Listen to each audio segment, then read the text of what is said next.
fresh as it happened last week. Winter is the season of relaxing ourselves at home. But this year's winter gave me a really hard time at the very beginning of it. I stay in Montana on my own. It's been almost 5 years now I have moved out and made a life for myself.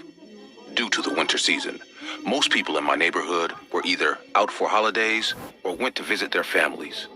I also planned to visit my parents, but due to the unavailability of flights, I couldn't. My plan for this Christmas was to eat junk food, watch movies, and drink wine as much as possible.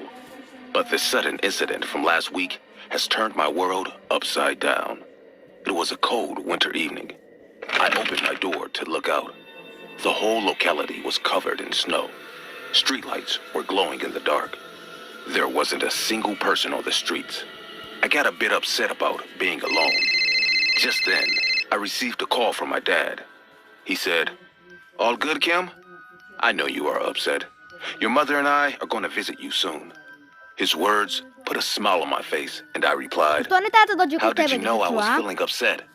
My dad smiled and said in a caring tone, "That's what dads do, my dear." I talked to them for a while, then hung up the phone and went to the kitchen to prepare dinner. Around 9 p.m., I was eating my dinner sitting at my dining table. Now, the table is placed near a glass window. I always prefer this spot for eating or working. The entire view of the street and houses nearby are visible from this window. While I was eating, I saw the snowfall had started. It was a pretty sight to watch. I was enjoying the view outside when suddenly my doorbell rang. I wasn't expecting anyone at this hour. I stood up slowly and walked to the main door. As I peeped from the eye hole, I saw a man wearing a black hoodie standing outside. I asked, "Hey, who are you?"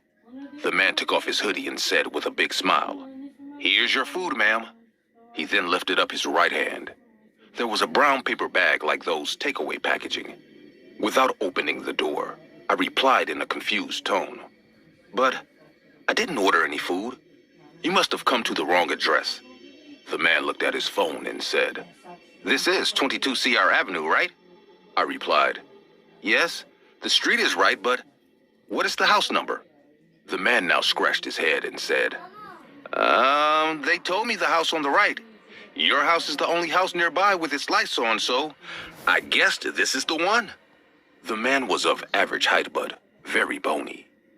I could spot his facial bones underneath his skinny face. His eyes were extremely big and bright. He didn't seem like a delivery guy. I asked him, "Which restaurant are you coming from?" Suddenly, he seemed all confused, and I could tell from the pause that he was lying. He fumbled and said, "Well, I'm from... Can you just please open the door and check for yourself? I have the complete bill on my phone." Now, my suspicion grew even more. Why couldn't he just say the name of the restaurant, unless he is lying about this entire food delivery thing? I said in a strict voice, "Look, I am telling you, I didn't order any food. Please just leave now." The man gave a cold look and lifted up his hoodie and left. I came back to the table. The entire awkward encounter made me quite uncomfortable. I couldn't help but think, was he really a delivery guy? Or was he just making it all up? I finished my dinner and once again went to check the lock on my door. I was just setting the alarm standing near the door when someone knocked. I got close and looked at the eye hole. It was that same guy. I said in an irritated voice, "What are you doing here? I already said this is not the house you were looking for."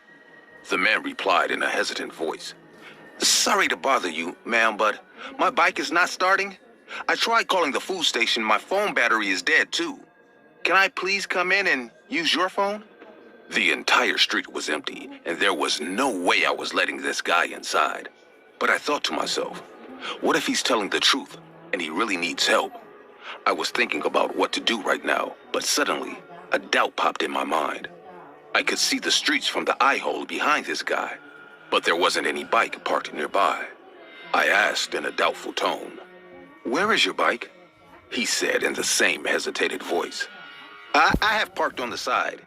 If you open the door, I can show you my ID too." I don't know why, but I couldn't shake off the uneasy feeling about this guy. Also, the way he was pleading me to open the door seemed really odd. I remembered there's a payphone nearby.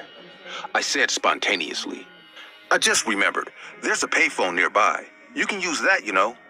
So far, the guy was being somewhat polite and hesitant. But what happened next made my heart skip to my throat. The guy broadened his angry eyes and said in a rusty, threatening voice, You can just open the door, you little bitch. My body froze in fear. I could see him breathing like a hungry wolf standing at my doorway.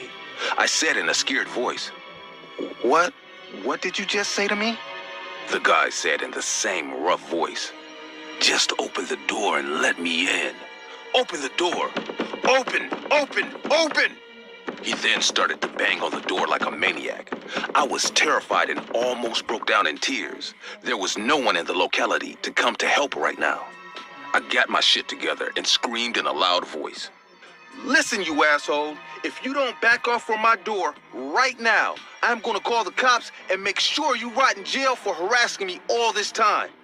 The sound of banging on the door stopped immediately. Everything became completely silent for a moment. Then I heard the sound of footsteps on the snow fading away. I rushed to the door and looked from the eye hole. I saw the guy walking away, and eventually he disappeared in the dark street. I heaved a sigh of relief. I didn't call 911 because I thought I had managed to scare him off. I came back to my table and sat down. Even on the cold winter night, I was sweating like a dog. I wiped my face with my hand and poured myself a glass of water. I drank water, and the next 20 minutes went without any further trouble. I was calmed down finally and sat near the television to watch a movie. I wanted to take my mind off this creepy and scary encounter. I didn't realize when I dozed off on the couch while watching the movie. A sound woke me up. The sound was coming from the main door. I rubbed my eyes and stared at the door. A sense of fear grabbed me. The doorknob was moving as if someone was twisting it from the outside. I could tell someone is trying to break in. I was completely sure that this was the same creepy guy. I didn't want to make any noise. I wanted him to think that I had fallen asleep, so I slowly got up and went to the table to get my phone. I was adamant this time. I wanted to teach him a lesson for life, so I made up my mind to call the cops. I reached the table, picked up my phone.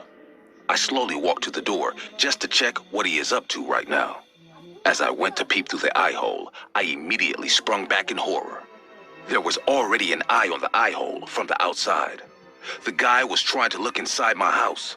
I don't know what he saw, but he backed out a little and said with a spine-chilling stare, I know you are awake. I can hear your heavy, warm breath. My hands were shaking. I was completely terrified.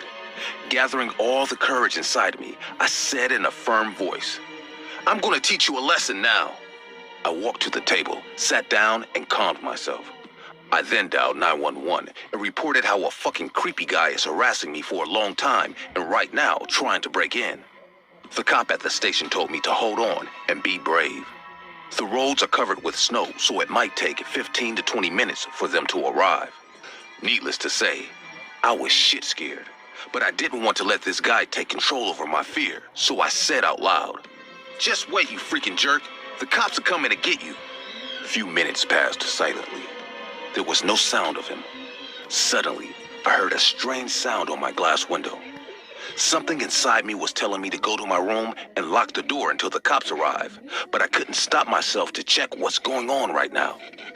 Just when I pulled my window curtains, I fell on the floor screaming at the top of my lungs. I don't think I will be able to get sleep for at least a couple of weeks from what I saw next. That bony, creepy guy was standing near my glass window and looking at me with his hungry eyes. His face was cold and cruel. He then did something very bizarre. He got really close to the glass and started to lick it, horrifyingly. The entire scene was beyond any worst nightmare any of you will ever see. I started sobbing. I was shaken by the situation. I was praying to God for the cops to arrive just when I heard the car's siren. The man looked at the street and then looked at me. He gave a blood-freezing, ear-to-ear smile and said, Do you know what would look good on you? Crutches. He then walked away.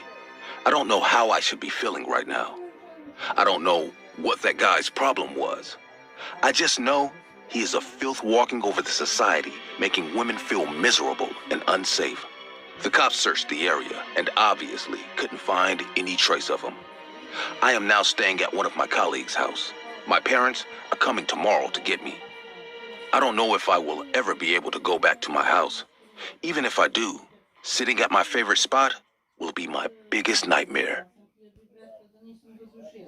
Ok, ljudi moji, ovdje se radi, ovo je strašno, ovdje se radi o jednom luđaku, ljudi moji. Znači, ludak kuca na vrata i sa crvene oči, znači ima crvene oči, znači ovdje se radi više više ga uznemirava. Znači, ona trebala još davno da pozove policiju.